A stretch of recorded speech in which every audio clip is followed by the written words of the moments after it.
ጤና ይስጥልን የተከበራችሁ ተመልካቾቻችን ከሀገሬ ቴሌቪዥን ሳምንታዊው የስፖርት ፕሮግራማችን ጀምሯል። የተለያየ ርዕሰ ጉዳዮች የምናነሳበት ሰዓታችን ላይ እንገኛለን። ይገደብ አባይና ቃለ ስላሴ ካሳይ አብረናችሁ ቆይታ ልናደርግ እዚህ ስቱዲዮ ተገኝተናል። ቃል እንዴት ነው ብያለሁ። አርብ ዕለት በእንግሊዝ ፕሪሚየር ሊግ ሰፋ ያሉ ጉዳዮችን አንስተን ነበረ። ዛሬም ያው ከፕሪሚየር ሊጉ ዋዜማ እንገኛለን። በ15ኛ ሳምንት የተለያዩ ጨዋታዎች ተደርገዋል። ያልተጠበቁ ውጤቶችም ተከናውነዋል።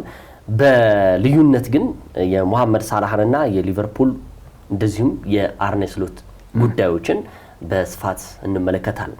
ከዛ በፊት ግን በ15ኛ ሳምንት ውጤት እንግለጽና ከዛ በኋላ እንደው አንዳንዶቹ ጨዋታዎች ደግሞ ምን ይመስሉ ነበር። የፕሪሚየር ሊጉ አሁንም ጠንካራ ፍክክር እንደቀጠለ ነው። የአርሰናልና የማንቸስተር ሲቲ የነጥብ ልዩነት መጥበብም ምን እንድምታለው። ከዛ በተረፈ አስቶን ቪላስ የፕሪሚየር ሊጉ ተፎካካሪ የዋንጫ ቡድን ነው ወይ የሚለው ጉዳይ እናነሳለን። አርብ ዕለት ያነሳናቸው ጉዳዮች ስለነበሩ በሱም ጉዳይ ላይ ተንተርሰን መወያየት እንችላለን። አመሰግናለሁ ይጌ። አርብ ላይ እንዳነሳ ነው የእንግሊዝ ፕሪሚየር ሊግ በተለይ በዘንድሮ የውድድር ዓመት ያልተገመተ ውጤቶችን እያስመዘገበ ይገኛል የሚል ሐሳብ አንስተን ነበር። በቀጣይም በርካታ ነጥቦች ሊነሱበት ይችላሉ ወይ ደግሞ ያልተጠበቁ ውጤቶች ልንመለከት እንችላለን በእንግሊዝ ፕሪሚየር ሊግ እያለ ስናነሳ ነበር። ያም በቅዳሜና እሁድ በነበረው ጨዋታዎች ላይ በጉልህ አሳይቶናል ብዬ አስባለሁ። በተለይ ስለ አርሰናል በጣም ጠንካራ ጎኖችም ያነሳንበት እንደነበር፣ ሲቲ ወጥነት የሚጎለው ቡድን ነው እየተባለ ቢነሳም ግን ደግሞ የአርሰናልን ውጤትን አይቶ መግባቱ ያንኑ ጨዋታ ሊያሸንፍበት የሚችልበት እድል ወይ ከጫና ጋር እንዴት ጨዋታውን ያከናውናል የሚል ቸልሲ በዋንጫ ፍክክር አለ ወይስ የለም የሚለው ጉዳይ ልንመለከት እንችላለን የሚል ሐሳብ ስናነሳ ነበር። ሊቨርፑል እንዲሁ ወደ አሸናፊነት መንገድ ይመለሳሉ የሚሉ ሐሳቦችን በስፋት ያየንበት እውነት ነበር። እንግዲህ በተጠባቂ የነበሩ ጨዋታዎች ነበሩ። በተለይ ለበርካቶች ትኩረት የሳበው የ6 ነጥብ ልዩነት ብቻ ይዘው በቪላ ፓርክ የተገናኙት አርሰናልና አስቶን ቪላ ጨዋታ የበርካቶችን ቀልብ የሳበ ጨዋታ ነበር። አዝናኝ ከሚባል አይነት የጨዋታ መንገድም ተመልክተናል ብዬ አስባለሁ። በተለይ ደግሞ በሁለተኛው አጋማሽ የነበረው ጉዳይ ግን አርሰናል ሳይጠበቅ ተሸንፏል። በእርግጥ ሳይጠበቅ ለማለት ቢከብድም ምክንያቱም የበለጠ እድሎች ለአርሰናል በእርግጥ ቢሰጡም አስቶን ቪላ ግን ቀላል ተፎካካሪ እንደማይሆን ተጠብቆ ነበር። ምክንያቱም በደረጃው ከአርሰናል ጋር ያለው የነጥብ ልዩነት ማየት ብቻ በቂ ነው። ሁለተኛ ደግሞ በሜዳው ካደረጋቸው ከታላላቅ ክለቦች ጋር የነበረው ቁጥራዊ መረጃ ጥሩ ነበር። ለምሳሌ ማንቸስተር ሲቲንም ያሸነፈው በዚህ ዓመት እንደነበር ይታወሳል። ማንቸስተር ሲቲ በዋንጫ ፍክክር ጉዞ ላይ የሚገኝ ክለብ እንደመሆኑ ትልቅ ቡድን ማሸነፍ እንደሚችል ማሳያ ነበር ቪላ ፓርክ ላይ። እውነት ለመናገር ሽንፈቱ ያልተጠበቀ ማለት እንችላለን። ምክንያቱም አርሰናል በተለይ አንደኛው ጎል ካስቆጠረ በኋላ የማሸነፊያ ጎል ይፈልጋል ወይ ደግሞ ጨዋታውን ቀልብሶ ያሸንፋል የሚል የበርካቶች ሀሳብ ነበር። ግን 2-1 ባለቀ ሰዓት ገብቶበት ተሸንፏል። በእርግጥ በርካቶችንም ያስደነገጠ ነበር በተለይ ለአርሰናል ደጋፊዎችና ለአርሰናል።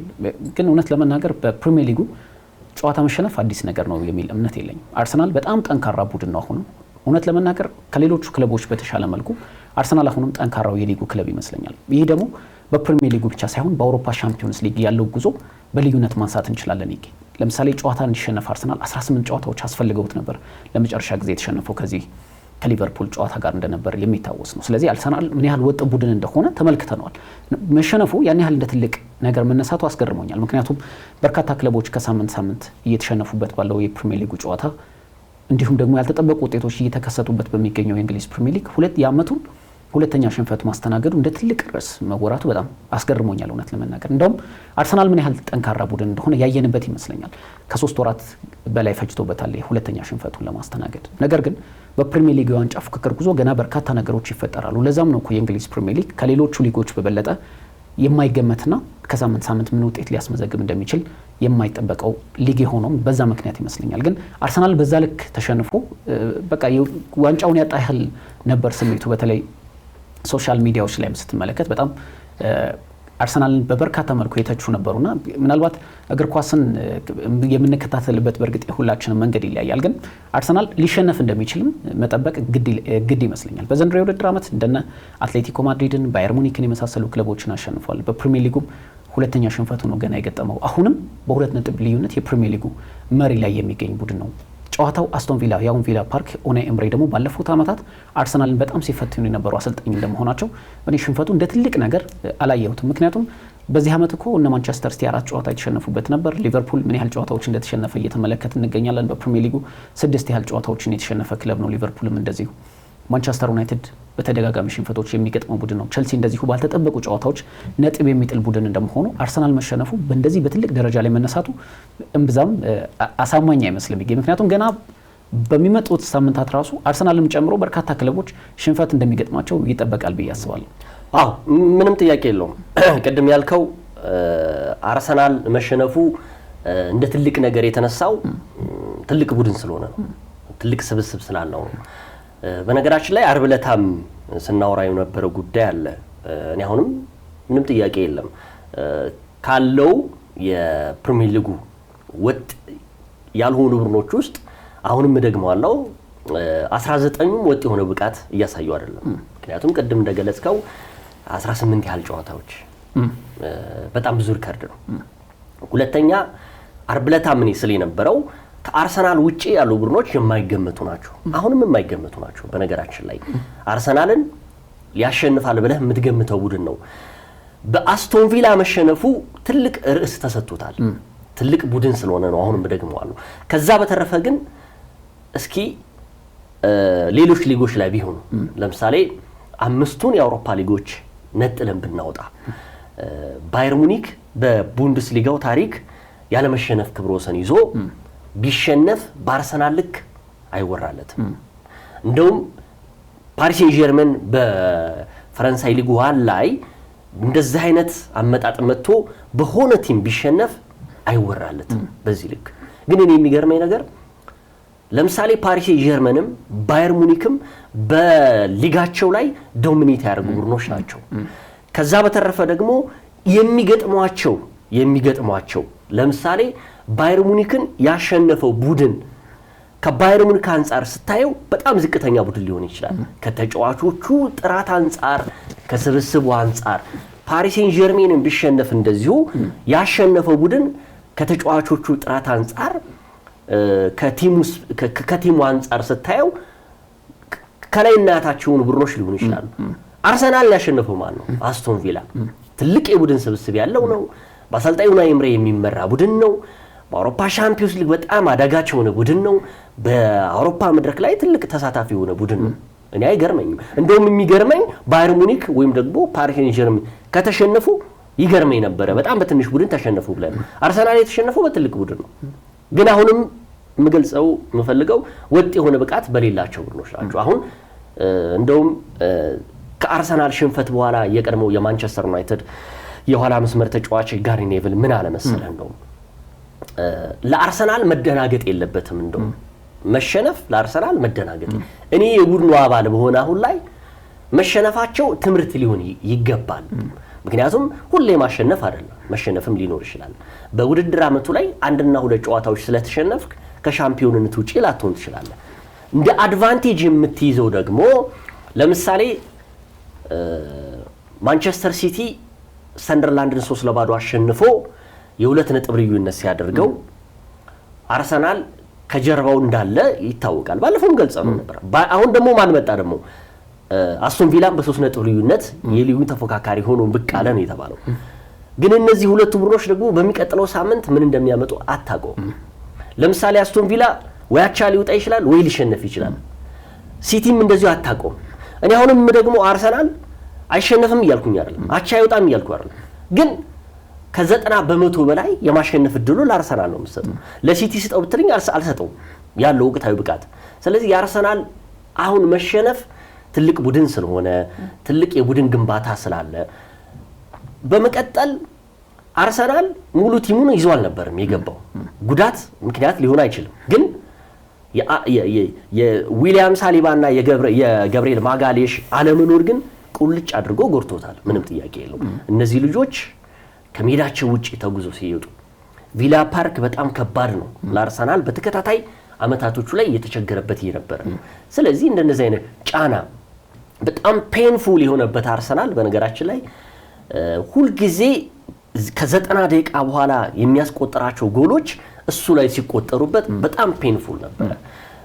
እንደ ሰዋዊ ስታስበው ልጆቹ ምን ያህል እንደተረበሹ ማየት ይቻላል። ጎሏ ከተቆጠረች በኋላ ከዴቪድ ራያ ጀምሮ እስከ ፊት መስመር አጥቂው ዩኬሬሽ ድረስ ስሜታቸው ምን ያህል እንደተጎዳ ነው። ጥሩነቱ ለአርሰናል ነገ ከክለብ ብሩዥ ጋር የሚያደርገው ጨዋታ አሸንፎ በቀጣይ ደግሞ ኤሚሬትስ ላይ ደግሞ ወልቭስን ያስተናግዳል።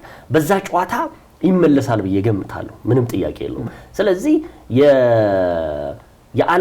የዓለም መጨረሻ ነው የመሰለው የአርሰናል መሸነፍ እኮ እንትን ነው። አሁን ለማንሳት ያህል ምንድነው መሰለ ለምሳሌ አሁን በምንገኝበት እድሜ በርካታ ጨዋታዎችን በርካታ የፕሪሚየር ሊግ ሲዝኖችን ተመልክተናል። በውጣ ውረዶች በርካታ ክለቦች ሲቸገሩ ተመልክተናል። ለምሳሌ እኔን ብጠይቀኝ እንደ እግር ኳስ ተመልካች አርሰናል፣ ቼልሲ፣ ማንቸስተር ዩናይትድ በጣም የፕሪሚየር ሊግ ዋንጫ እንዲያሸንፉ እፈልጋለሁ በግል። ለምን ካልክ የፕሪሚየር ሊጉ ፍክክር ባለፉት ዓመታት በበላይነት በሁለት ክለቦች ስር ወድቋል።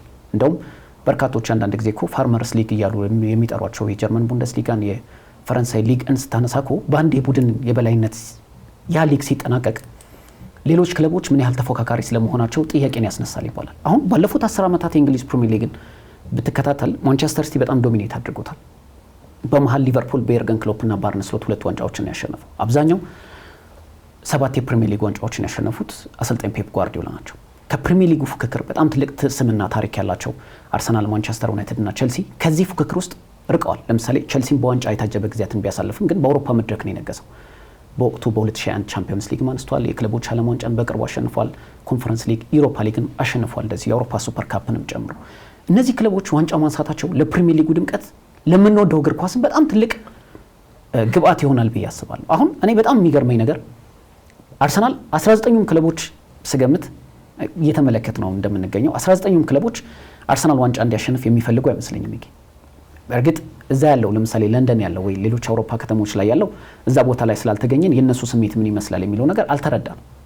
እርግጥ የሊቨርፑል ደጋፊዎች ኤቲሃድ ላይ ሄደው አርሰናል ከሚያሸንፍ ይልቅ እናንተ ብታሸንፉ ይሻለናል ብለው ሲያዜሙ ሁሉ ተመልክተናል። ያላቸው ቅርበት ሊሆን ይችላል፣ ያላቸው ፉክክር ሊሆን ይችላል። ምክንያቱም ማንቸስተር ሲቲ በቅርብ ዓመታት ነው የእንግሊዝ ፕሪሚየር ሊግን ዶሚኔት ማድረግ የጀመረው። አርሰናል 13 ያህል የፕሪሚየር ሊግ ዋንጫዎችን ያሸነፈ ክለብ ነው። ግን ለእግር ኳስ ማማር ለእንግሊዝ ፕሪሚየር ሊግ የበለጠ ፉክክር እንዲደምቅ አርሰናል፣ ቼልሲ እና ማንቸስተር ዩናይትድን ዋንጫ ቢያሸንፉ በቅርብ ዓመታት ውስጥ ዋንጫ ቢያሸንፉ በጣም ሊጉ የበለጠ ተወዳጅ እንዲሆን ያደርገዋል ብዬ አስባለሁ። ይሄ ያልኩት ምንድነው ካለፉት ዓመታት የፕሪሚየር ሊግ ፉክክር አንጻር ከነ ሰር አሌክስ ፈርጉሰን እና አርሰን ቬንገር ጊዜ በኋላ እነዚህ ክለቦች የሉ ማለት እንችላለን። በተለይ በዋንጫ ፉክክር ውስጥ በጣም ትልቅ ደጋፊ ያላቸው ክለቦች ናቸው። በጣም ገናና ስም ያላቸው በእንግሊዝ እግር ኳስ ታሪክ ክለቦች ናቸው። ግን ከዋንጫ ርቀዋል።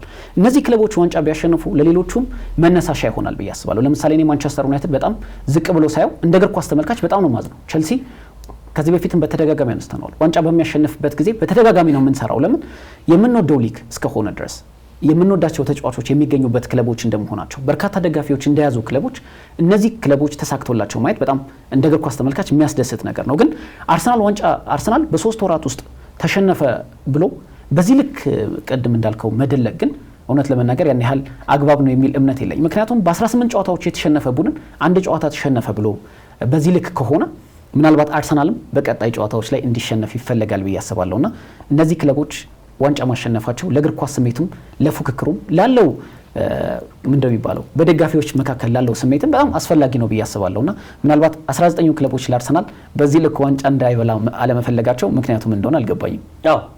ያው ምንም ጥያቄ የለውም። በነገራችን ላይ እኛ ባለፈውም ስናወራው ነበር የትኛውም ቡድን የድጋፍ ስሜትን ሌላውን ለማስከፋት አይደለም መሬት ላይ የሚታዩ ነገሮችን ነው። ስለ አርሰናል አሁን ስናወራ የአርሰናል ደጋፊዎች ናቸው የዩናይትድን እንደዚህ ምናምን የሚሉ ነገሮች መኖር የለባቸው። ስለ ቼልሲም ሲወራ እንደዚህ አይነት ነገር ነው።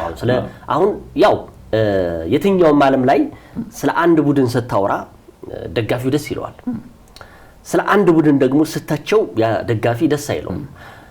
እኛ አገር ውስጥ ደግሞ ኢትዮጵያ ውስጥ ደግሞ አንድ የተለመደ ነገር አለ።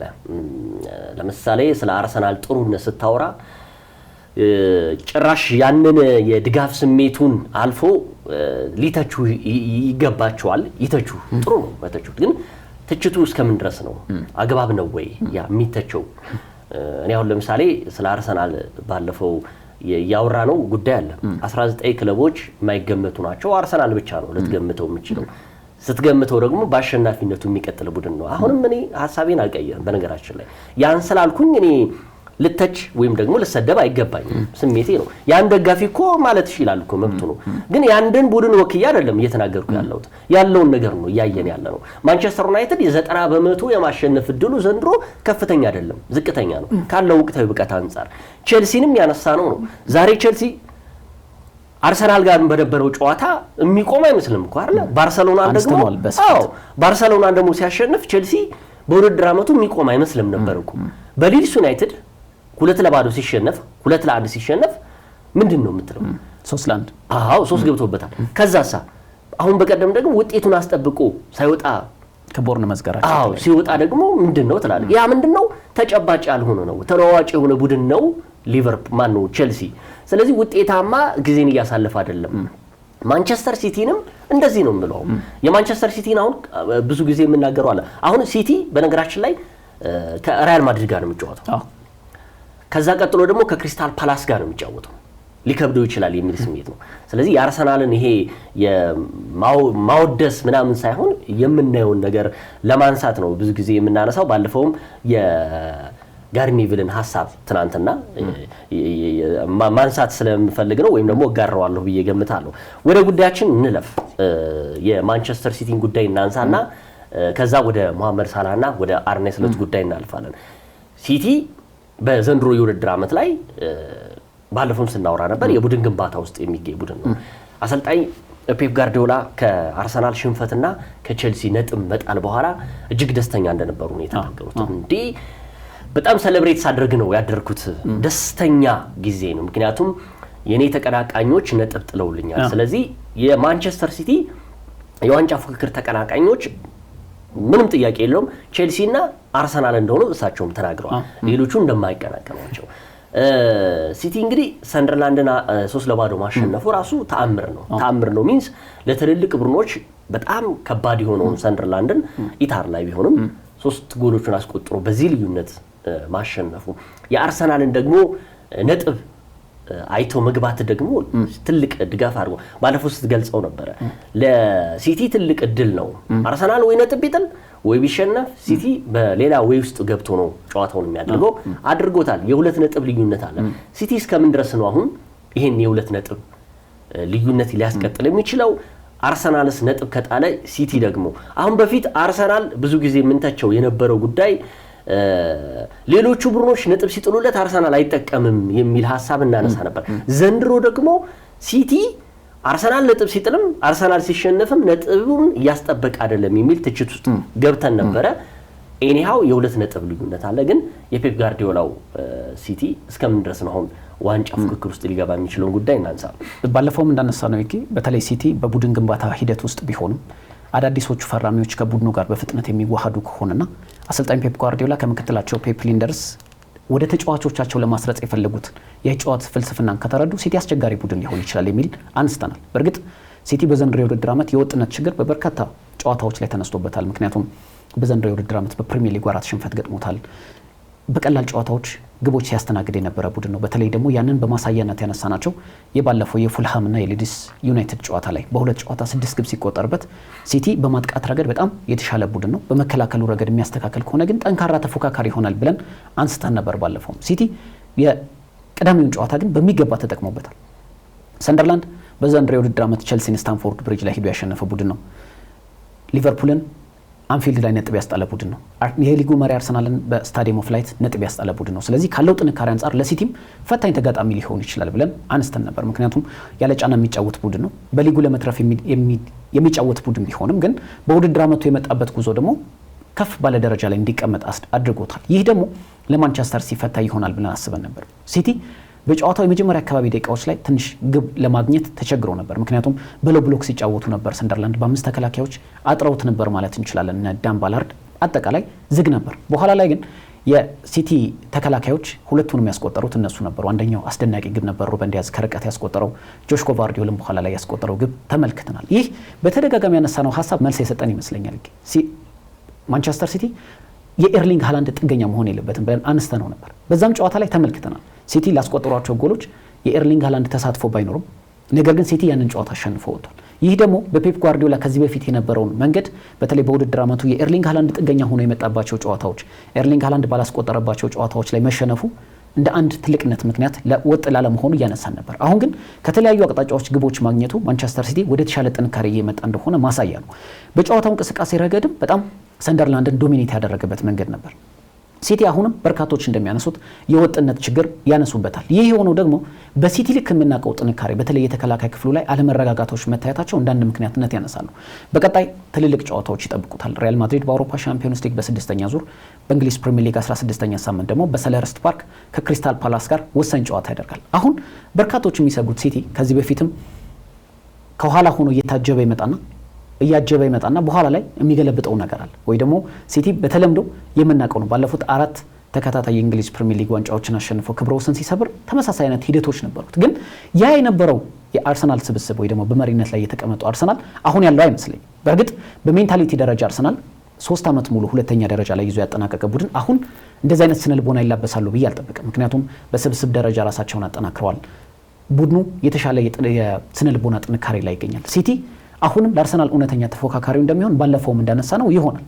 ሲቲ አሁን በቀጣይ ያሉት ጨዋታዎች ግን በወጥነት እንዴት ይሄድባቸዋል የሚለው ጉዳይ በቀጣይ የምንመለከተው ቢሆንም አሁን ማንቸስተር ሲቲ እየሄደበት ያለበት መንገድ ግን እውነት ለመናገር ትልቅ ስጋት ሊሆን ይችላል። ግን በስነልቦና ደረጃ ከተመለከትነው ግን ቀድሞ የምናውቀው አርሰናል አሁን ነው የሚል እምነት የለኝም። ምክንያቱም ከዚህ በፊት 3 ዓመት ተከታታይ ለዋንጫ ተቃርበው በ5 ነጥብ በ2 ነጥብና በ10 ነጥብ በተለይ የሊቨርፑል በ10 ነጥብ የጨረሱበት አጋጣሚ ለአርሰናል እንደ ትልቅ ቁጭት እንደነበር ይታወቃል። ምክንያቱም ሲቲ በወቅቱ ጠንካራ ተፎካካሪ ስላልነበር። አሁን ግን ባለፈውም ብለናል የዘንድሮ የውድድር ዓመት በአርሰናልና በሲቲ መካከል ይሆናል ወይ ፉክክሩ ሊሆን ይችላል ብዬ አስባለሁ። ምክንያቱም አስቶን ቪላ ረጅም ርቀት ይጓዛል ብዬ አልጠብቅም። የቼልሲና የነ ሊቨርፑል የዩናይትድ የወጥነት ችግር ደግሞ በተደጋጋሚ እየተመለከት ነው ስለምንገኝ አርሰናል አሁን እውነተኛ ተፎካካሪው ማንቸስተር ሲቲ የመሆን ድሉ ሰፊ የሆነ ይመስላል። አዎ ምንም ጥያቄ የለውም። ያው የተለዋዋጭ ነው። እኔ አሁንም ባለፈውም ያልኩት ነገር እሱ ነው። አሁን አርሰናል መሪ ሆኖ የሚቀያየሩ ቡድኖች አሉ ነው። ቼልሲም እንደዚሁም ማንቸስተር ሲቲም እንደዚሁ። ከዛ በተረፈ አሁን አስቶን ቪላ ናቸው ያሉት። ነገር ግን አሰልጣኝ ፔፕ ጋርዲዮላ ከጨዋታው በኋላ 3 ነጥብ ከያዙ በኋላ የተናገሩት አንድ ጉዳይ አለ።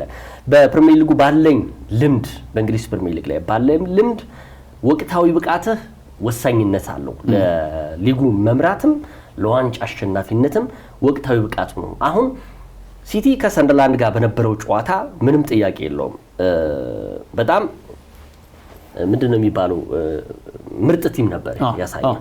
በተከላካይም በኩል ስትመለከተው ተሻሽሎ ነበር። ሁሉ ነገሩ የተሻሻለ ቡድን ነው። ሪያን ቸርኪ አሲስት ያደረገው በጣም የሚገርም ነው። አሁን ያ ምንድነው ተሳትፏቸው በጣም እየበረከተ መጥቷል እያንዳንዱ ተጫዋች። በነገራችን ላይ ማንቸስተር ሲቲ አሁን የ2 ነጥብ ልዩነቱ ብቻ ሳይሆን አስቀጥሎ የመምጣት ነው። አሁን አጋጣሚ ሆኖ ደግሞ እንደ ቀድሞ ማንቸስተር ሲቲ የሊጉ መሪ ከሆነ በኋላ አይለቅም ይባል ነበር። አንዴ ከመራ ያስቀጥላል ይባል ነበር። ዘንድሮ ግን አጋጣሚ የ2 ነጥብ ልዩነቱን ቀልብሶ ገብቶ አንደኛ ቢሆን በሲቲ አሁንም አትተማመንም። ምንም ጥያቄ የለውም። የድሮ ሲቲ አይደለም፣ አሁንም የቡድን ግንባታ ነው። ኤኒሃው ምንም ጥያቄ የለውም። ሲቲም ቼልሲም አስቶን ቪላም የተፈራረቁ ከአርሰናል ጋር ፉክክራቸውን ይቀጥላሉ ብዬ ገምታለሁ። ግን የዚህ የ2 ነጥብ ልዩነቱ አሁን አስጊ ነው። አርሰናል አቻ ወጥቶ ሲቲ ካሸነፈ አቻው ነው፣ ወይም ደግሞ ሲቲ በጎል ልዩነት እንኳን ቢያሸንፍ መሪ ሆነ ነው። ስለዚህ ከጀርባው እየተነፈሰበት የሚገኘው ማንቸስተር ሲቲ ነው አርሰናል ላይ። ወደ ሊቨርፑል ጉዳይ እንለፍ እና የአርነ ስሎትን እንደዚህም የመሐመድ ሳላህን ጉዳይ እንለፍ። ባለፉት 7 እና 8 ዓመታቶች ውስጥ በእንግሊዝ ፕሪሚየር ሊግ ውስጥ አድማቂ ከነበሩ ተጫዋቾች መካከል ግብፃዊው ኢንተርናሽናል መሐመድ ሳላህ ምንም ጥያቄ የለውም። በሊቨርፑል ብቻ ሳይሆን የእንግሊዝ ፕሪሚየር ሊግ ትልቅ አድማቂ ነው። ጎሎች ከሳምንት ሳምንት የሚያስቆጥር፣ ከዛ በተረፈ ደግሞ ሊቨርፑልን ወደ ሻምፒዮንነት ጉዞ ያመጣ ታላቅ የወቅቱ ምርጥ ተጫዋች ነው። 33 ዓመቱ ቢሆንም አንዳንድ ተጫዋቾች ላይ እንደዚህ አይነት ነገሮች ይፈጠራሉ እየገምታለሁ። ምክንያቱም የእድሜ ማምሻ ላይ ሲኖር ከቡድን ጋር ያለህ ነገሮች ይበላሻሉም። አንዳንዴ ደግሞ በጥሩ መንፈስም ልትለያይ ትችላለህ። አሁን የመሐመድ ሳላህና የሊቨርፑል ማብቂያ ጊዜ ነው ወይ የሚል ጉዳዮች እናነሳለን። ከዛ በተረፈ ግን አሰልጣኝ አርነ ስሎት የዚህን ጉዳይ መደበቂያ አድርገውታል እየተባለ ይገኛል። ይህንን ታላቅ ተጫዋች እንደው የመሐመድ ሳላህ በሊጉ ስም ካላቸው በጣም ጥቂት ቀዳሚ ተጫዋቾች ውስጥ አንዱ ሆኖ በዚህ ደረጃ ደግሞ ሊቨርፑል እና አርኔ ስሎት የሚሰጡት ክብር ትክክል ነው ወይ የሚለው ጉዳይ ማንሳት እንችላለን። ቀን ሲጥል ከባድ ነው። እውነት ለመናገር ቀን ሲጥል በጣም በጣም ከባድ ይመስለኛል። አሁን መሐመድ ሳላ ላይ እየተፈጠረው ያለው ነገር ያ ይመስለኛል። ሳላ በዘንድሮ የውድድር ዓመት ከዚህ በፊት በመናቀው ልክ በጥሩ ብቃት ላይ እንደማይገኝ ይታወቃል። በእርግጥ እንደዛም ሆኖ አሁን ላይ በሊቨርፑል ስኳድ ውስጥ ከሚገኙ ከፍተኛ ግብ አስቆጣሪው የሆነው አዲሱ ፈራሚ ሁጎ ኢኪቲኬ በመቀጠል 5 ጎሎችን አስቆጥሯል። ሳላ 3 ለግብ የሚሆኑ ኳሶችን ደግሞ አመቻችቶ አቀብሏል። በዘንድሮ የውድድር ዓመት ሊቨርፑል በተጠበቀው ልክ የተገኘ ቡድን አይደለም። ሊቨርፑል በበርካቶች ዘንድ ትልቅ ግምቶችን ያገኘ ክለብ እንደነበር ይታወቃል። በአውሮፓ ሻምፒዮንስ ሊግም በፕሪሚየር ሊግም ትልቅ ሻምፒዮን ይሆናል ተብሎ በበርካቶች ዘንድ የተጠበቀ ቡድን ነው። ይህ የሆነበት ምክንያት ደግሞ አምና የፕሪሚየር ሊጉ ሻምፒዮን ነው። በዘንድሮ የውድድር ዓመት ደግሞ ከየትኛውም ክለብ በላይ ምርጥ ዝውውሮችን ፈጽሟል። ወይ ደግሞ ተጫዋቾቹ በውድድር ዓመቱ የነበራቸው ቶፕ ፐርፎርማንስ በማየት ያስፈረመው ክለብ እንደሆነ ይታወቃል። አሌክሳንደር ኢዛክ በሊጉ ምርጥ አጥቂ ነው። ፍሎሪያን ቨርትስ በቡንደስሊጋ 2 ጊዜ በተከታታይ ኮከብ ተጫዋች ተብሎ የተመረጠ ነው። አጠቃላይ ሊቨርፑል በጣም አስፈሪ ይሆናል ተብሎ መጥቶ ነበር። አጀማመሩ በጣም ጥሩ ነበር፣ አሳማኝ ባይሆንም የመጀመሪያ 5 ጨዋታዎች የፕሪሚየር ሊጉን ካሸነፈ በኋላ ላይ ከ6ኛ ሳምንት በኋላ ያለው ሊቨርፑል መልኩ ተቀየረ። በፕሪሚየር ሊጉ ጉዞ ውስጥም ጥሩ የማይባል ጊዜያትን እያሳለፈ ይገኛል። አሁን በዚህ ውጤት ማጣት ውስጥ ቀንደኛ ተወቃሽ የነበሩት አሰልጣኝ አርነ ስሎት ነበሩ። በወቅቱ ትልልቅ ተጫዋቾች ማኔጅ ከማድረግ አንጻር የቡድኑ ያጫዋት ሂደት ምን ይመስላል፣ አዳዲስ ፈራሚዎች ከነባር ተጫዋቾች ጋር ያዋሃዱበት መንገድ ምን አይነት መንገድ ነው የሚሉ በርካታ ጥያቄዎች ይነሱባቸው ነበር። የምታስታውስ ከሆነ አንድ ፕሮግራም ስለ ሊቨርፑል በሰራንበት ወቅት አንስተነው ነበር። አሰልጣኝ አርነ ስሎት እውነተኛ ፈተናቸው የሚጀምረው በዚህ ዓመት ነው። ምክንያቱም ከዚህ በፊት በፌኖርድ ቆይታቸው ትልልቅ ተጫዋቾችን ስም ያላቸው ተጫዋቾችን አልመሩም። አምና የተረከቡት የየርገን ክሎፕ ቡድን ነው። ነገር ግን በራሳቸው ያጫወት መንገድ ተግባራዊ በማድረግ ሻምፒዮን አድርገውታል። ያ በጣም ትልቅ ክሬዲት ይገባቸዋል። ግን በዚህ ዓመት ደግሞ የእሳቸው ትክክለኛ ማንነት እንመለከታለን ስንል ነበር። በውድድር ዓመቱ በጣም እየተፈተኑ መጡ። ነገር ግን ችግራቸው በጉልህ እየታየ የመጣው ከክሪስታል ፓላስ ሽንፈት በኋላ እንደነበር ይታወቃል። አሁን አሰልጣኙ ባለፉት ተከታታይ ጨዋታዎች ላይ በጣም ማስጠንቀቂያ የተሰጠባቸው ጊዜያቶች ነበሩ። በተለይ በዌስትሃም ዩናይትድ ጨዋታ፣ ከዛ በኋላ በሰንደርላንድ ጨዋታና በሊድስ ዩናይትድ ጨዋታ እኛ አሰልጣኝ ቆይታቸው ይወስናል የሚል ሀሳቦች መጡ። በርካታ አሰልጣኞች በጭንቅ ውስጥ በሚገቡበት ጊዜ አንድ ታክቲክ ይፈጥራሉ ብዬ አስባለሁ። እነዚህ አሰልጣኞች ራሳቸውን ጫና ለማድረግ የቡድኑ አይኮን የሆኑ ተጫዋቾች ላይ ጣታቸውን ሲቀስሩ ተመልክተናል። ከዚህ በፊት የቀድሞ የማንቸስተር ዩናይትድ ኔዘርላንዳዊ አሰልጣኝ ኤሪክ ቴናግ በክርስቲያኖ ሮናልዶ የፈጠሩትን ተመልክተናል። በዘንድሮ የውድድር ዓመት ወጥ አቋም እያሳየ አይደለም ተብሎ ሲታማ የነበረው ሪያል ማድሪድ አሰልጣኝ ዣቢ አሎንሶና ቪኒሺየስ ጁኒየር ላይ የተፈጠረው ነገር ተመልክተናል። በርካታ አሰልጣኞች ይህንን ታክቲክ ሲፈጽሙ ተመልክተናል። ከዚህ በፊት ሌላኛው ኔዘርላንዳዊ አሰልጣኝ ሮናልድ ኮማን የባርሴሎና ተጫዋቾች ጋር እንዴት ሰጣ ገባ ውስጥ ገብተው እንደነበር ማሳያ ነው። ሳላህ አሁን በሚያሳየው ወቅታዊ አቋም ቤንች መሆን አለበት ብዬ አምናለሁ እኔ እውነት ለመናገር። ምክንያቱም ተጫዋቹ ባለፉት ጊዜያት በምንጠብቀው ልክ ስላልተገኘ፣ ግን በሊቨርፑል የውጤት ማጣት ጉዞ ግን እሱም ብቻ ተወቃሽ ማድረግ ግን አስፈላጊ አይደለም። በርካታ ተጫዋቾች በቀደመ ብቃታቸው የሚገኙ ተጫዋቾች አይደለም። ለምሳሌ አንደኛው ቨርጂል ቫን ዳይክ ነው። ኢብራሂማ ኮናቴን በተደጋጋሚ ጊዜ ስለምናነሳው ቨርጂል ቫን ዳይክ የሚሰራቸው ስህተቶች ከባለልምድ ተከላካይ የማይጠበቅ ክለቡ በሚፈልገው ወሳኝ ሰዓት የመሪነት ስሜቱን ያልተጠቀመ ተጫዋች ነው ብለን መውሰድ እንችላለን። በዘንድሮ የውድድር ዓመት ኮዲ ጋክፖ በጣም ደካማ የውድድር ዓመትን እያሳለፈ ነው ከሚባለው ሳላህ ጋር እኩል ጎሎችን ያስቆጠረው በዘንድሮ የውድድር ዓመት። ግን ኤቭሪቲንግ ጥፋቶች በሙሉ ለሳላህ አሳልፎ መስጠት ለኔ ተገቢ ነው የሚል እምነት የለኝም። ይህ ያደረጉት አሰልጣኝ አርነ ስሎት እውነት ለመናገር ራሳቸውን ከጫና ለማውጣት ነው ብዬ ነው የማምነው። በእርግጥ ግላዊ ምልከታችን ነው እያስቀመጥን ያለ ነው። ሁሉም ሰው የራሱ ምልከታ ሊኖረው ይችላል። ሳላህ በዘንድሮ የውድድር ዓመት 4 ጨዋታዎች ላይ በቋሚነት አልተጠቀሙትም አሰልጣኝ አርነ ስሎት። ከአራቱም ጨዋታ አንድ ጨዋታ ብቻ ነው ማሸነፍ የቻሉት። ስለዚህ ሳላህ እንደ ችግር የሚነሳ ከሆነ ሳላህ በሌለባቸው ጨዋታዎች እኛ አሰልጣኝ ማሸነፍ ይጠበቅባቸው ነበር። ጋላታሳራይ በአውሮፓ ሻምፒዮንስ ሊግን ቤንች ያደረጉት ተሸንፏል። በዌስትሃም ዩናይትድ ቤንች ያደረጉት አሸንፈዋል ያንን ጨዋታ። በተከታታይ የነበሩት የሰንደርላንድ እና የሊድስ ዩናይትድ ጨዋታ ደግሞ ነጥብ ተጋርተዋል። ስለዚህ የዚህ ቡድን ችግር ሳላህ ከሆነ እኛ አሰልጣኝ ሳላህ ባልነበረበት ጨዋታዎች ላይ ማሸነፍ ይጠበቅባቸዋል ማለት ነውና በርካታ አሰልጣኞች የሚጠቀሙት ታክቲክ ነው ብዬ አስባለሁ። ተጫዋቹ ቤንች መሆን ይገባዋል። አዎ ይገባዋል፣ አሁን እያሳየ በሚገኘው አቋም። ነገር ግን ከተጫዋቹ ባለፉት ዓመታት ሊቨርፑል ላሳካቸው ስኬቶች ቁልፍ ሚናን የተጫወተ እንደመሆኑ በ4 ወራትና በ3 ወራት አቋም መውረድ ብቻ ግን በዚህ ልክ ተጠቂ ማድረግ ትክክል ነው የሚል እምነት የለኝም።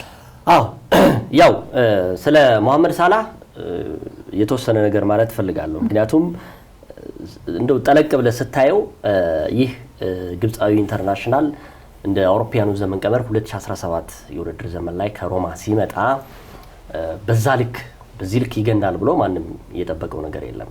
እንግዲህ ባለፉት በርካታ ዓመታቶች ውስጥ መሐመድ ሳላህ ለሊቨርፑል ራሱን የሰጠ ትልቅ ተጫዋች ነው፣ ምንም ጥያቄ የለውም። ማንም ሊክደው የማይችል ጉዳይ ነው። አፍሪካዊ ተጫዋች በመሆኑ ግን ብዙ ጥቃቶች እየደረሱበት የሚገኝ ከባላንዶር ጭምር ብዙ የተነጠቀ ብዙ የተበደለ ተጫዋች እንደሆነ ነው የሚሰማኝ። ይሄ ነገር መቼ ነው የጀመረው ነው ጥያቄው። አሁን በመሐመድ ሳላህና በክለቡ መካከል ቅራኔዎች ውስጥ መፈጠር መቼ ነበር የጀመረው የሚለውን ከአሰልጣኝ የርገን ክሎፕ መጀመር እንችላለን። አሰልጣኝ የርገን ክሎፕ ከሊቨርፑል የሚሰናበቱበት ሳምንታቶች ላይ በአሰልጣኝ የርገን ክሎፕና በመሐመድ ሳላህ መካከል ያለመግባባት ነበረ። ዌስትሃም ጨዋታ ላይ በነበረው ጨዋታ ላይ ያስታወስ ነው። ያ ተንከባሎ መጣ። አሰልጣኝ አርኔ ስሎት ቡድኑን ያዙ። ቡድኑን ይዘው አጋማሹ ላይ የዚህ ተጫዋች ውል የሚጠናቀቅበት ነበር ሰኔ ወር ላይ። ከዛ ጀምሮ ነው ቅሬታ የነበረው። መሐመድ ሳላህ ያው በእርግጠኝነት መናገር የምንችለው መሐመድ ሳላህ ብቻ ሳይሆን ቨርጂል ቫን ዳይክም ውሉ አልታደሰለትም። ከዛም የአሌክሳንደር አርኖልድም ጉዳይ የሚነሳ ነበር።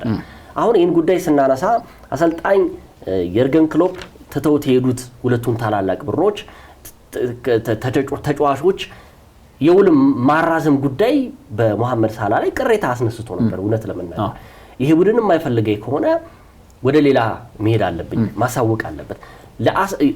ለመሐመድ ሳላህ የተሰጠው 1 ዓመት ብቻ ነበር በነገራችን ላይ። እሱንም መቀበል አልፈለገም ነበር። ይሄ ላሳየሁት ነገር ዲስሪስፔክት ነው፣ ለቡድኑ ላገለገልኩት ነገር ቅሬታ ከዛ ነው በነገራችን ላይ የተጀመረው። ከዛ የ2 ዓመት ኮንትራት ተሰጣቸው። ባለፈው ሚያዝያ ወር ላይ በ2 ዓመት ውል የሚያቆይ ተስማምቶ በጥሩ ስነ ልቦና ሄደና የውድድሩም የክለቡም እንደዚህም የአውሮፓን ታላቅ ጎል አስቆጣሪ ከሚባሉ ተጫዋቾች ውስጥ አንዱ ቀዳሚ ሆኖ አጠናቀቀ። ሊቨርፑልም ሻምፒዮን ሆነ። በሊቨርፑል የሻምፒዮንነት ሚና ውስጥ ግን የአንበሳውን ድርሻ የሚይዘው መሐመድ ሳላህ ነበር፣ ምንም ጥያቄ የለም። በርካታ የምትላቸውን ዓመታቶች ውስጥ ግልጋሎት እንደሰጠው በተለይ ደግሞ ያምናው በጣም የተለየ ነበር። ስለዚህ ይሄ ነገር ቅሬታ መጥቷል። ወደ አዲሱ ዓመት ስንሄድ ደግሞ የቅሬታው መነሻ የነበረው የመሐመድ ሳላህ በግሉ የአርኔ ስሎት የአርኖልድ ከክለቡ መውጣት፣ ከዛ በመቀጠል የሉዊስ ዲያዝ ከክለቡ መውጣት፣ የኑኔዝ ታነሰዋለህ፣ ምንም ጥያቄ የለውም፣ እሱም ሊያግዘው ይችላል።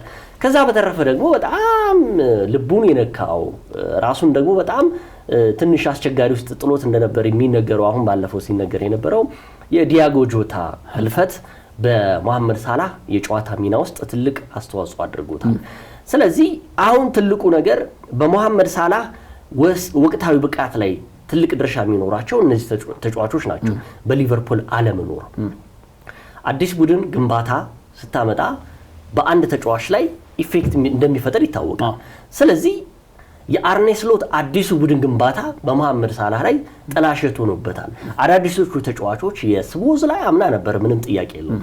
ለምሳሌ በአርኖልድ በኩል የነበረው አዲሱ ፈራሚ ፍሪምፖንግ መምጣት ወደ ሳላህ ሚናው በጣም በነገራችን ላይ አርኖልድ የሳላህ በደንብ አድርጎ እንዲጫወት በደንብ ነፃነት እንዲኖረው የነበሩ ያን ነገር አግዶታል። የተጫዋች ጉዳትን መኖር ስቦዝ ላይ በዛ ቦታ ላይ ሲጫወት የመሐመድ ሳላህ ሚና በጣም ዝቅተኛ ነበር። የነ ጋክፖ ደግሞ እንደቀደመው ብቃታቸው አለመኖር ያ ሁሉ አላስደሰተውም። ያ ሲንከባለል መጣና የሚያስቆጠራቸው ጎሎች አናሳ ሆኑ ከባለፈው አንፃር። በነገራችን ላይ የ2024-25 የውድድር ዘመን ላይ 52 ጨዋታዎችን አድርጎ 4497 ደቂቃዎችን ተጫውተዋል መሐመድ ሳላህ። ዘንድሮ በ2025-26 የውድድር ዘመን ላይ ደግሞ 19 ጨዋታዎችን አድርጎ 1523 ደቂቃዎችን ነው የተጫወተው። ይሄ ማለት እንግዲህ ከግማሽ ከሩብ በጣም ዝቅተኛ የሆነ ጨዋታዎችን አድርጓል መሐመድ ሳላህ። ቅድም እንዳልከው 4 ጨዋታው 4 ጎሎችን ያስቆጠረው በሁሉም ውድድሮች አምስተኛ በፕሪሚየር ሊጉ 4 ጎሎችን ያስቆጠረው 29 ጎሎችን ያስቆጠረው ተጫዋች ይሄ ሲኖር የስነ ልቦናም ጉዳይ ይኖራል። በነገራችን ላይ አንድ እየተነሳ የሚገኘው መሐመድ ሳላህ የሆነ ችግር ከሌለበት ጋዜጣዊ መግለጫ አይሰጥም። የሆነ ችግር የሚያስተባብለው ነገር ከሌለ አይወጣም ነበር። ስለዚህ ተከታታይ 3 ጨዋታዎችን እኛ አሰልጣኝ ቤንች ላይ ሲያስቀምጡት በስነ ልቦናም እንደዚሁም ደግሞ በአካላዊ ብቃትም ተጎድቷል ይሄ ተጫዋች። ስለዚህ ከዚህ በኋላማ አውጥተው ጣሉኝ ነው ያለው የተናገረው። ከሊድስ ዩናይትድ አቻ መውጣት በኋላ ይሄን ነው የተናገረው። እኔ ይሄ ተጫዋች በሁለት በኩል ማየት እንችላለን። አንደኛ የአርነ ስሎት ትልቁ ችግር ቅድም እንዳነሳው የውጤታቸውን ድክመት በአንድ ተጫዋች ላይ እያላከኩ እንደሆነ ማሳያም ሆኗል። በጣም እየተተቹበት ያለው ጉዳይ ደግሞ አርነ ስሎት ይሄ ሁሉ ነገር ወደ ሚዲያ ከመቅረቡ በፊት መሐመድ ሳላህን አውጥተው ችግራቸውን መፍታት ይችሉ ነበር። ኤክስፒሪየንስ ያላቸው አሰልጣኝ ከሆኑ ታላላቅ የሚባሉ ተጫዋቾችን ሊቨርፑልም የገባልኝን ቃል እያስኬደልኝ አይደለም፣ ቃላቸውን እያከበሩ አይደለም መሐመድ ሳላህ።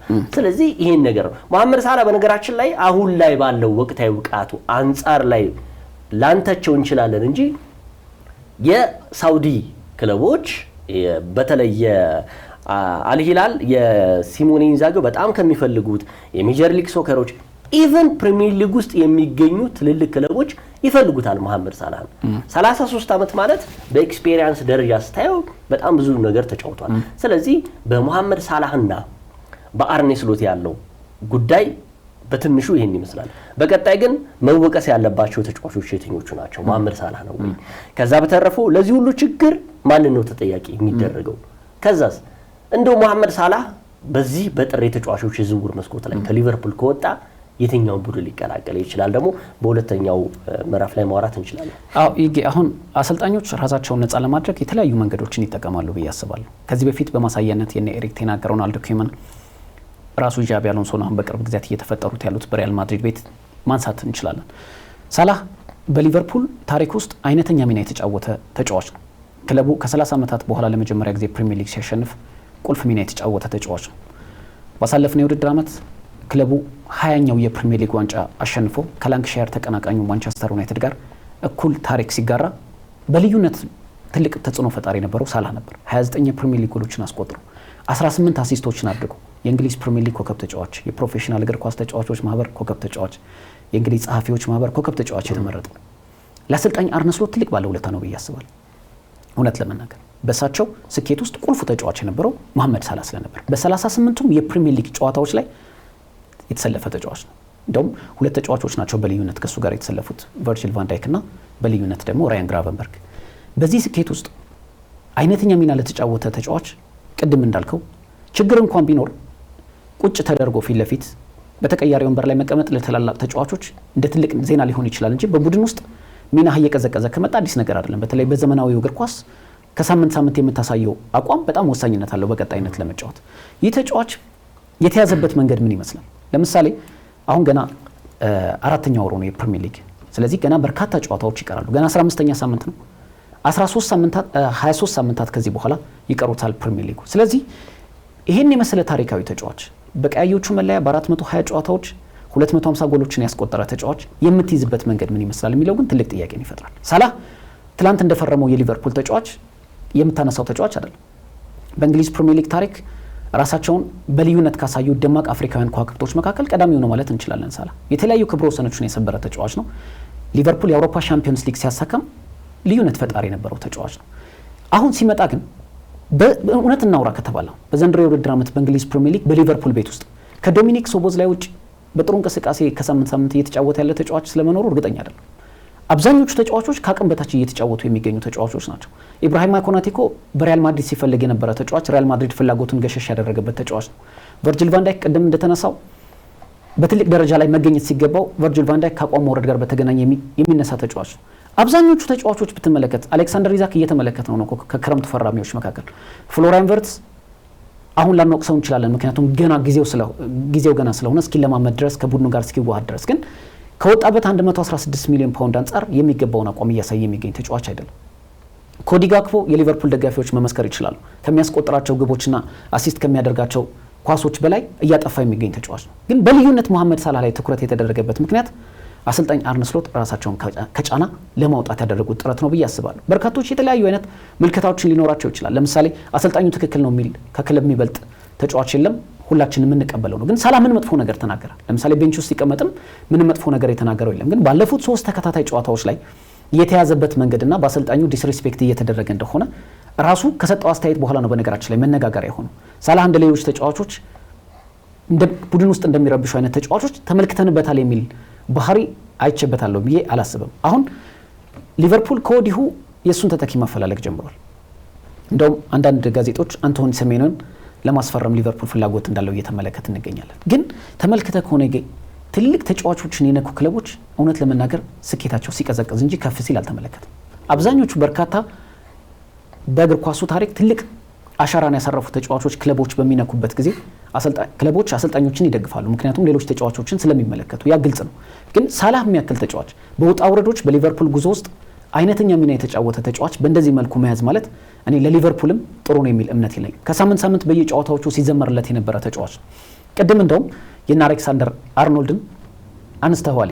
አርኖልድ ባሳለፈው የውድድር ዓመት ከሳላህ ጋር በተጫወተባቸው 33 ያህል ጨዋታዎች ሳላህ 27 ጎሎችን ያስቆጠረው። ይሄ ተጫዋች በቀኝ መስመር ተከላካይ ላይ ያሉት ማን ናቸው? ፍሪምፖንግ፣ ኮነር ብራድሊ የሳላህን ያጫወት መንገድ እውነት ለመናገር ተጣጥመዋል? አልተጣጣሙም። በግልጽ የሚታይ ነገር ስለሆነ አምና የሊቨርፑል የማጥቃት ሂደት የሚጀምረው አይነተኛ ትልቅ ድርሻ የሚወስደው ሳላህ ነበር። ዘንድሮ የርገን ክሎፕ አርነ ስሎት የወሰዱት መንገድ ግን አይደለም ለሳላህ ለራሳቸው አልጠቀማቸው። ምክንያቱም አሁን ያለው የደረጃ ልዩነት መመልከት ስለሚያስፈልግ ሳላህ ወደ ተቀያሪ ወንበር መቀመጥ ሊገባው ይችላል ያቋም ወረድ ካጋጠመው። በእንደዚህ መልኩ መያዝ ግን አሰልጣኙ ራሳቸውን ነፃ ለማድረግ ሳላህን መስዋዕት ለማድረግ የፈለጉ ይመስላል ብዬ አስባለሁ። ምክንያቱም ካያያዝም ስትመለከት በርካታ ተጫዋቾችም እኮ ከሳላህ ጎን የሚቆሙበት አጋጣሚ ያለና እስኪ እንመለከታቸዋለን። አርነ ስሎት ሳላህን አሁን በእንደዚህ አይነት መልኩ ይዘውታል። በጣም ተወዳጅነትን ካተረፈበት አንፊልድ እንዲለቅ እየገፋፉት ነው ብዬ መውሰድ ይችላሉ። እኛ አሰልጣኝ ከሳላህ ውጭ አሁን ባላቸው ቡድን ስኬታማ ከሆኑ ያው በጊዜ ሂደት የምንመለከተው ይሆናል። አዎ ብዙ ማለት እንችላለን። እውነት ለመናገር እኔ ባለፉት 10 ዓመታቶች ውስጥ በወጥነት ብቃት ላይ ካየኋቸው ታላቅ ተጫዋቾች በግንባር ቀደምትነት የምጠቅሰው መሐመድ ሳላህ ነው። እውነት ለመናገር ቀደም ሲል የእንግሊዝ ፕሪሚየር ሊግ ትልልቅ አድማቂ ተጫዋቾች እንደሚባሉት አሁን ላይ ደግሞ ፕሪሚየር ሊግ እኮ ያለ ሳላህ እኮ አንዳንዴ ይደብራል። እውነት ለመናገር እውነት በየሳምንቱ ከሚያሳየው ድንቅ ብቃት ሁለተኛ እኔ ዘረኝነትን አትበለኝ እንጂ ይሄ ዘረኝነት ነው። እሱ ላይ የሚደረገው ነገር ዘረኝነት ነው። ለምሳሌ የቀድሞ የእንግሊዝ ብሔራዊ ቡድን ተጫዋቾች ስለ ሳላህ አስተያየት የሰጡት እንዳለ ኔጌቲቭ ነው። ለምሳሌ አንዱ ከሳምንት ሳምንት ፖድካስት ላይ ጀምሮ የቀድሞው የማንቸስተር ዩናይትድ ተጫዋች ዋይኒ ሩኒ በሳላህ ላይ የሚተቸው ትችት በጣም ያሳፍራል። ለምሳሌ ዋይኒ ሩኒ ምንም ችግር የለውም፣ ማንቸስተር ዩናይትድ ያሸበረቀ ተጫዋች ነው። 5 ያህል የፕሪሚየር ሊግ ዋንጫዎችን አንስቷል፣ ችግር የለውም። ከዋይኒ ሩኒ ያልተናነሰ ደግሞ መሐመድ ሳላህም ደግሞ የተሻለ ጊዜን ያሳለፈ ነው። በነገራችን ላይ 3ኛው የሊቨርፑል ከፍተኛ ጎል አስቆጣሪ ነው። 420 ጨዋታዎችን አድርጎ 250 ጎሎችን እኮ ከመረብ ላይ ያሳርፋል እኮ ይህ ተጫዋች። ስለዚህ የሚገባህን ክብር መስጠት አለበት እንዴ። ለምሳሌ ከአሜሪካ እስከ ታችኛው ሊግ ድረስ እኮ ዋይኒ ሩኒ እኮ አሰልጣኙ ነው ያልተሳካለት እኮ ነው። መጨረሻ ላይ እኮ በእርግጠኝነት ነው የምልህ መጨረሻ ላይ ተንታኙ ነው የተቀመጠውም ስላልቻለ ነው። በቃ በማሰልጠን ህይወት ውስጥ አልቻለም። ፖል ስኮልስንም ስትመለከተው አልቻለም። በተጫዋችነት ዘመናቸው ትልቅ ብቃት ያሳዩ በዘመናቸው ደግሞ የሚደነቁ ተጫዋቾች ነበሩ። ግን እነሱ ያለፉበትን ክብር የነበራቸው ተጫዋቾች እነሱስ ቢሆኑ ለምሳሌ አሁን መሐመድ ሳላህ እንግሊዛዊ ቢሆንስ ስለ አርኔ ስሎት ኔጌቲቭ ነገር ነበር የሚወራው በእርግጠኝነት። እሳቸውም እስካሁን ላይ ቀመጡ ይችላሉ። ብሩን እየበጠበጡ የሚገኙት እሳቸው ናቸው ነው የሚባለው በእርግጠኝነት። መሐመድ ሳላህ አፍሪካዊ ባይሆን መሐመድ ሳላህ እንግሊዛዊ ቢሆን በዚህ ደረጃ አይወቀስም ብዬ ገምታለሁ። ከዛ በተረፈ ግን ቀጣይ መወቀስ የነበረባቸው ተጫዋቾች እነማን ነበሩ? ቅድም አነሳስተዋል።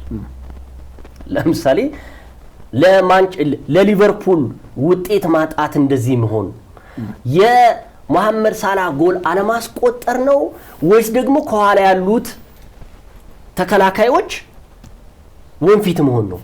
እስኪ ንገረኝ። የምሬ ነው የምልህ። ለምሳሌ ሊቨርፑል ምን ያህል ጎሎች ተቆጠሩበት በዘንድሮ የውድድር ዓመት ላይ? እሱን ነው ቅድም ሳነሳው ነበር። ሊቨርፑል በዘንድሮ የውድድር ዓመት ላይ ምን ያህሎች ጎሎች አስቆጠሩ?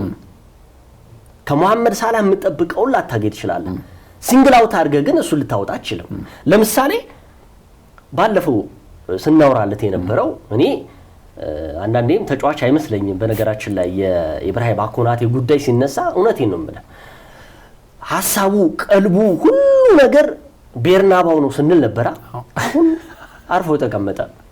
ቀጣይ የሚፈልገውም ተጫዋች ክለብ አጥቷል። አሁን ለምሳሌ እሱም እንደ አሌክሳንደር አርኖልድ በጥሪ ተጫዋቾች የዝውውር መስኮት ላይ ካልሆነ ደግሞ ሰኔ ላይ ለመሄድ ሲያኮበኩብ ነበር አይደል?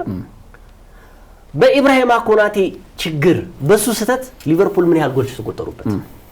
ምን ያህል 3 ነጥብ አጣ? አያህ። ስለዚህ አሁንም የምነግርህ ደግሞ መሐመድ ሳላህ ላይ ትልቅ ትችት የሚፈጠረው እሱ ነው። ችግር የለውም። ቀደም እንዳልከው ሳላህ በወቅታዊ ብቃቱ ጥሩ ካልሆነ ቤንች ላይ ሊቀመጥ ይችላል። ግን ቤንች የሚሆንበት አሳማኝ መሆን አለበት። እሳቸው አሁን የሚሉት የስቦዝላይን የጨዋታ አረዳድ ገና እየተፈላሰፉ ነው። አዲስ ነገሮችን በቡድኑ ውስጥ እያዋቀሩ ግን ያን ነገር ደግሞ ስታይ አንዱ ተጫዋች መገደል የለበትም ጥያቄው። ከዛ በተረፈ አዳዲሶቹ ተጫዋቾች ምን አደረጉ?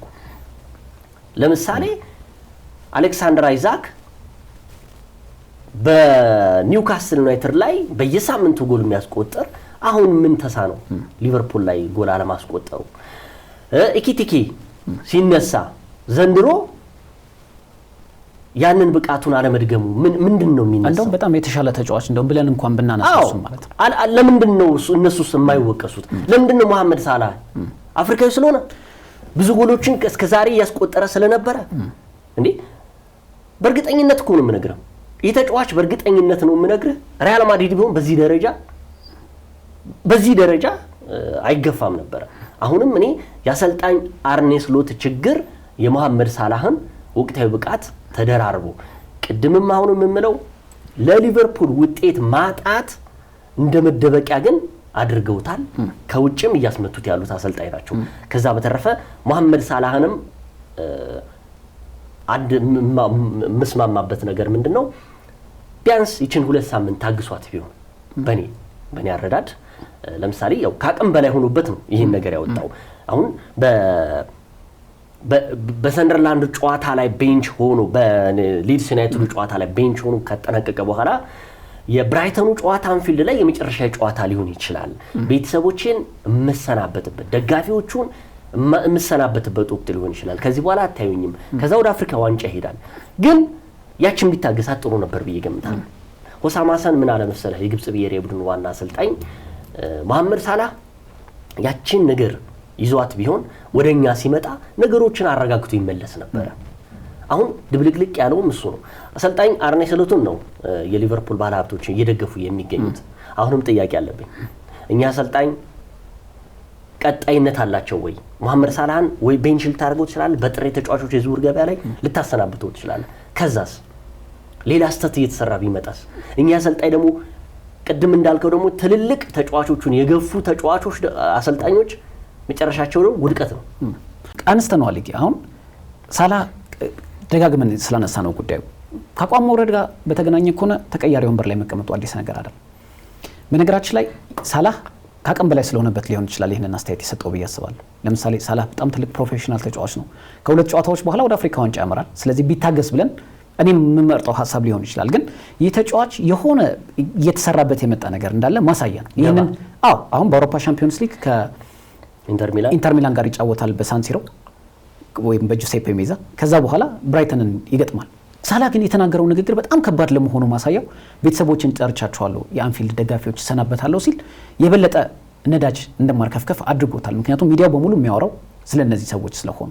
አሰልጣኝ አርነ ስሎት በነገራችን ላይ ኔዘርላንዳውያን አሰልጣኞች ትልልቅ ተጫዋቾች ጋር ማኔጅ ማድረግ አቅማቸው ደካማ ነው ተብሎ ይነሳል። በዚህ ባለፉት ጊዜያት ደግሞ መላጣዎች ደግሞ ይብሳል። ኔዘርላንዳዊ አሰልጣኝ ኤሪክ ቴን ሃግ ያደረጉትን ትልቅ ታሪክ የሰራበት ክለቡ ማንቸስተር ዩናይትድን ክርስቲያኖ ሮናልዶ ልክ እንደዛ ዲስሪስፔክት አድርገው ሲያስወጡት ተመልክተናል በጉልህ ደረጃ።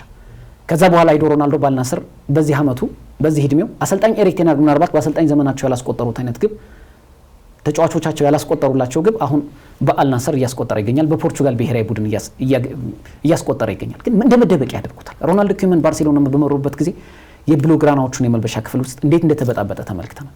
ይሄ አዲስ ነገር አይደለም። አሰልጣኝ አርነ ስሎትም አሁን እላለሁ በነገራችን ላይ ምናልባት እኛ እንትኖች አይደለንም ተንበይ እርግጠኛ ሆነ መታወራው ግን የምትገምተው ነገር አለ ከመጡበት አካሄድ አንፃር የአሰልጣኝ አርነ ስሎት ያሁን ያጫወት መንገድ አሳማኝ ነው ወይ የሚለው ትልልቅ ተጫዋቾች ማኔጅ ያደረጉበት ከተጫዋቾች ምርጫ ጋር በርካታ ጥያቄዎችን ማንሳት እንችላለን። ያለ መሐመድ ሳላህ ሳቸው ምናልባት በአንፊልድ ቆይታቸው ካራዘመላቸው ምናልባት የአሰልጣኙ ውሳኔ ያኔ ስኬታማ ከሆኑ በኋላ አሰልጣኙ ልክ ነበሩ ብለን ማንሳት እንችላለን። ያኔም ሮናልዶ ልክ እንደዛ ሲያወራ ተናግረናል። ኤሪክ ቴን ሃግ ሮናልዶን የያዙበት መንገድ ስህተት ነው በሚል እሳቸው ሮናልዶ ከወጣ በኋላ ስኬታማ ከሆኑ እናያቸዋለን ብለን ተሰናብተዋል። በርካታ አሰልጣኞች እንደዚህ አይነት ሜቶዶችን ይጠቀማሉ። ስለዚህ አሁንም አሰልጣኝ አርነ ስሎት ያለ መሐመድ ሳላህን ዲስሪስፔክት በሆነ መንገድ መሐመድ ሳላህን ክብር በማይገልጽ መንገድ ከክለቡ እንዲወጣ እየገፋፉት ይገኛሉ። ስኬታማ ከሆኑ ካደረጋቸው እንመለከታለን። ግን በጣም የገረመኝ ነገር ኔዘርላንዳዊው ተጫዋች ጥቁር ቢሆንም ጀረሚ ፍሪምፖንግ በጋና ውስጥ ሲጨፍር ነበር። በነገራችን ላይ ከሊድስ ዩናይትድ ጨዋታ በኋላ ሳላህ ባለመሰለፉ ቁጭት ውስጥ ገብቶ በእንባ እየተናነቀው ለሊቨርፑል ደጋፊዎች ያለውን ፍቅር ሲገልጽ እንደነ ጀረሚ ፍሪምፖንግ ደግሞ በጉዳት ላይ ቢገኙም ጋና ውስጥ ሄደው ደግሞ ሲዝናኑ የተመለከትንባቸው ተጫዋቾች አሉ። ሊቨርፑል ምልክቱ ነው ሳላህ። ስለዚህ ሳላህ ከክለቡ እንኳን ቢለቅ በእንደዚህ አይነት መልኩ መሆን አለበት ብዬ አላስብም። ግን አፍሪካዊ ያልከው ግን ምንም ጥያቄ የለውም። ለምሳሌ ባለፈው ጨዋታ ላይ የእንግሊዝ ብሔራዊ ቡድን ባሸነፈችበት የዓለም ዋንጫ ማጣሪያ ጨዋታ ላይ ኤቨሬ ኤዜ ካስቆጠረው አስደናቂ ግብ ይልቅ የፎደን አሲስት ሲያወሩ የነበሩ የእንግሊዝ ሚዲያዎች ናቸው። ጃክ ግሪሊሽ ከማንቸስተር ሲቲ ተገፍቶ ሲወጣ ከክለቦች ዓለም ዋንጫ ውጭ ሲደረግ አንድም ያወራለት የእንግሊዝ ሚዲያ አልነበር።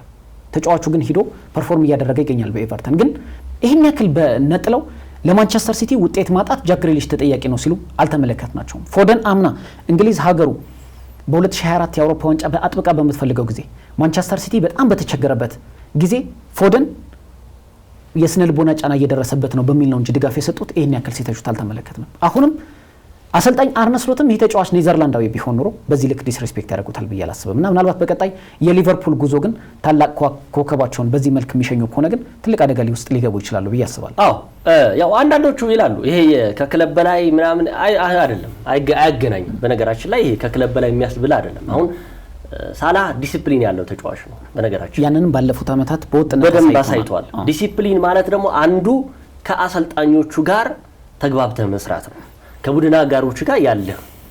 መሐመድ ሳላህ እኮ ምንም አይነት የጨዋታ የመረበሽ የቡድን ስሜት የለውም እኮ በነገራችን ላይ።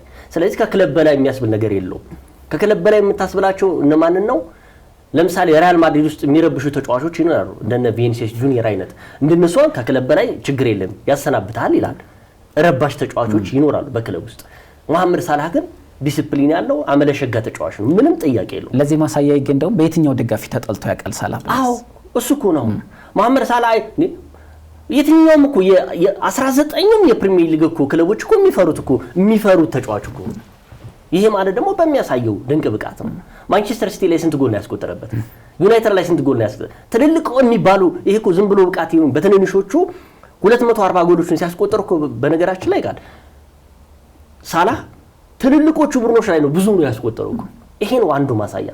ስለዚህ አሁንም የሳላህ ጉዳይ ቅድም እንዳልከው በተጫዋቾች የዝውውር ገበያ ላይ በእንደዚህ አይነት መንፈስ የሚሰናበት ከሆነ መከዳት ነው።